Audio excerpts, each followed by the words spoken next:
now I'm very excited. I've got two very special guests in the studio with me. Sharron Davies and Tracy Edwards are here, ladies and gentlemen, because the Supreme Court here in DC is stepping into a heated national debate over transgender athletes. This week, justices are going to hear cases from Idaho and West Virginia, just down the road from here, challenging state bans on trans girls competing in girls' sports.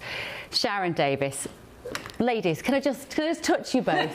It's so nice to have you here. To Washington to see you. It's so nice to have you here, honestly. I guess, especially because it's a programme with just all men tonight, apart from you two. So I've got two of the best women in the world with me as well, apart from Sarah Rogers, who was here earlier.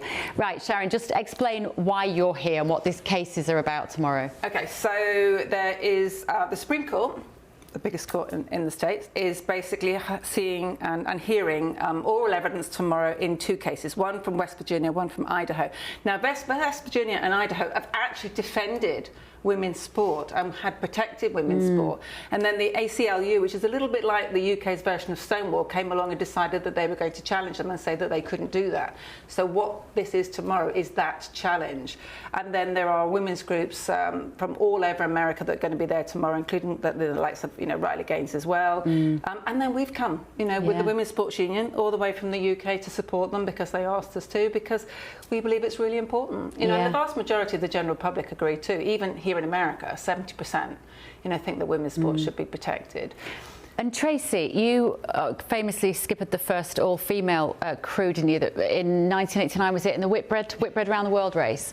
Can you believe we're here in 2026 talking about the fact that if you were to race now, there might be male-born individuals in that crew? Although I don't know what the situation is with sailing. Is it no men? Sailing's a bit of a strange sport. So what I would say is 40 years ago, when we were doing maiden, sorry, the misogyny was ignorance. It was, no, girls can't do that. Yeah. Then when we did it, they went, oh, girls can do that. So we made progress. We changed we changed the way people thought about sailing. We got loads of women into sailing. Maiden inspired so many women. It was fantastic. Did I think that 40 years later, I would be having an argument to say that men shouldn't be in women's sports? No, that was not on my bingo card. And I think the thing is now, the misogyny that girls face in sport anyway, I think is more deliberate. Yeah. It's more vicious, it's more aggressive. And not only that, but they also have to contend with boys in girls' sports and men in women's sports. Sailing is a little bit behind the curve, sorry, because it's so misogynistic that it's taken the trans side of things a little bit of time to catch up. So we've actually had time to deal with it, although, we are still arguing with the Royal Yachting Association about letting boys into girls' categories. Really? Yeah. And what do you think the outcome is going to be, Sharron, tomorrow? I mean, I know you literally both just come straight from the airport, haven't you? You fought through the passport control at Washington, DC, which can take hours. And the case is at 10 o'clock tomorrow morning, the Supreme Court. I hope to be there as well. As you say, there's a lot of people going to be there that are very interested in this topic.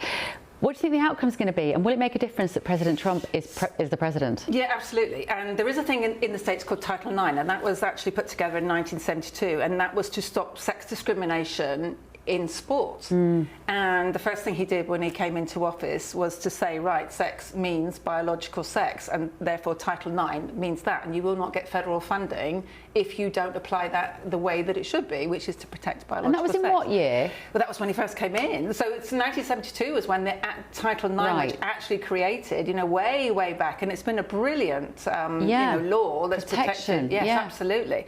And that's what's being thrown under the bus. This ability. I mean, women get less than 5%, right, of the money that's involved in sport across the world. From 51% of us, we get 5%. We get even less of main airtime, prime-time airtime in sport. If you open a newspaper in the UK, there'll be 20 or 30 stories about men's sport, and you'll be lucky if you get one on women's sport. So, we already get a very tiny slice of the cake. The UN produced a report, I think it was about 18 months ago, showed that there was about 800 medals, major important medals that had been won by men in women's sport. There is none that are won by women in men's sport. Yeah. You know, and that's the thing. This is a misogynistic movement. This is all about, it's anti-women, it's anti-girls. The message that we're giving young girls is they're just not worthy of level playing field anymore. This interruption is brought to you by ExpressVPN and their New Year deal. New Year, new VPN, and a huge saving of up to 80% if you act now. You're busy planning how to get in shape, but the hackers are planning how to get into your accounts. ExpressVPN locks down your connection so you can start the year protecting your data. So scan the QR code or click the link in the description now. And how amazing has your friend Sharron Davies been, if we just pretend she's not here for a minute? Because she was cancelled, she was censored, she was outcast, and I know you've put your neck on the line as well, Tracy, don't get me wrong, but she's been out there slugging her way, hasn't she? For how many years now have you been on this? 10 years, is it that long? In 2015, the IOC changed the rules. Yeah. 10 years, and she's finally got a proper job. She's got a seat in the House of Lords. She did get a proper job. I'm not sure it's a proper job. It's not. People out there going, the House of Lords is that a proper It's as job? close as she's going to get to a proper job. But she's got this seat in the House of Lords, and That what gives us a huge voice. difference that will make. That gives us a huge voice. We've started now the Women's Sports Union together, the two of us. Been planning it for a couple of years, funny doing that. But I think also, you know, what it's important to say as well, you know, Sharron's talking about Title IX. We've won our Supreme Court ruling in the UK. We won it on the 16th of April last year. And Keir Starmer, our Prime Minister, has still not complied with the law. Bridget Phillipson is still not released the EHRC guidance, which gives companies and sports the excuse, oh, well, you know, we don't really understand the law. I'm so sorry. We need you a drink of water. So She's straight off the aeroplane. The woman's dehydrated. Yeah. Somebody bring her a glass of water. So, you know, so we've got all of... Yes, we've won, but we still have these arguments, and we wanted so much to come here to support this really important ruling, because they're sort of half of the way there if we can get that. And in the UK, you see, this all helps. We're all interlinked. Women all over the world, are fighting this ideology, this, I'm sorry, I think evil ideology, you know, which is forcing men into women's sports, women's prisons, women's changing rooms, you know, women's awards, women's places. And what we find is that women just don't go. Right, so they, you know, we all know that women walk around making sure that, you know, underneath the street lights, or they stop running in winter when it gets dark. So women just self-exclude. So rather than going where they know there's a changing room where a man is going to be in there watching them, they just stop going, and girls will stop competing. And we know that girls are stopping competing when they're being told they're going to have to compete against boys. Yeah, I mean, and I think what I find really extraordinary about all of this is that despite the Supreme Court ruling in the UK, where, as you say, that's the definition of a woman was defined, it seems like in the UK we're still doing puberty blocker trials on children. That is still going ahead. What difference has it made, Tracy? And when you say the government still haven't done what they need to do, Bridget Phillipson hasn't done, what is it that she hasn't or they haven't done? So when the Supreme Court ruling happened on the 16th of April for Women Scotland, amazing women, you know, basically took their government to court who were, you know, breaking the law. The Equality Act 2010 stated, you know, man, woman, male, female, and then this sort of word gender became slid in instead of sex. So the Supreme Court ruling didn't change the law, it clarified the law to say that sex is biological, and a woman is an adult human female and a man is an adult human male. So I naively thought, oh, that's it, you know, of course the government will obey the law, my government, but then, you know, they didn't have a plan after Brexit, so what do I know? So so the next thing that should have happened should have been, so the guidance comes out, so the law is the law, but the guidance, the EHRC guidance, is there to help companies who don't want to go through a lot of legal speak, and it just says, these are the facts. These are the very brief facts, so that in your company or your sport, this is what you need to know. Now, 128 days ago, I think it was, Bridget Phillipson received on her desk the guidance, the brief that all she has to do is say, yes, that is the law, we agree with it, and put it through. So you've had a situation just the other day where 2 women walked into a toilet, friends of Sharron and Mai. They were at an awards ceremony for women, and there were 2 men in the toilets, and they went in and they had to get them out. The security guard came in and didn't know what to do. Well, that's unfair on her. Shouldn't be her job, and the law should be clarified. So no one wins here until the law is clarified and until the Supreme Court ruling is complied with and pushed through. People are still breaking the law. It has been so noisy, this debate, that is why I think people are still unsure what to do, because the trans activist side have generated more volume about their issue than confusion.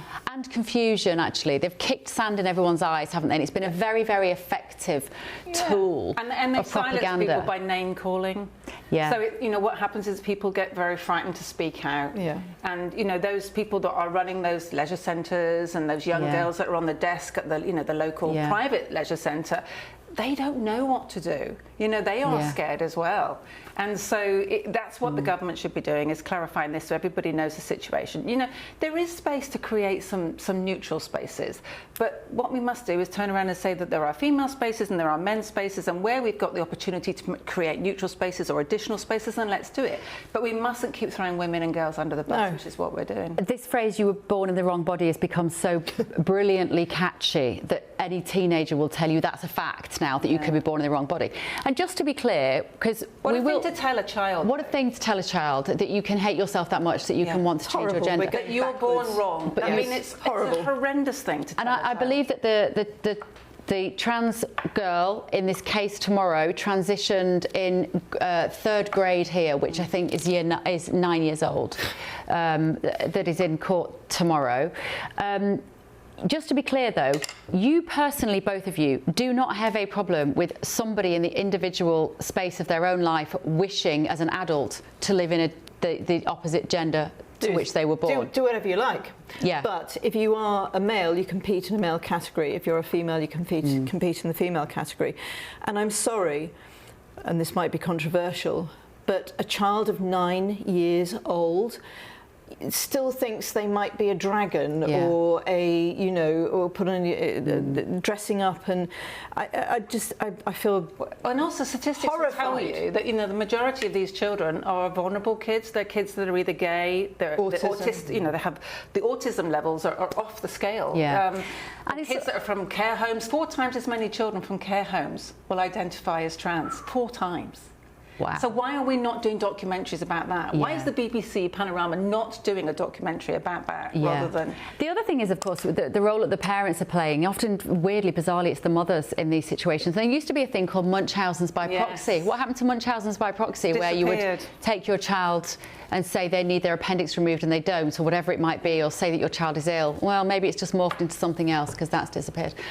You have to disappear as well now, ladies, but I might take you for a glass of wine for that dry throat. If you stick around, Tracy.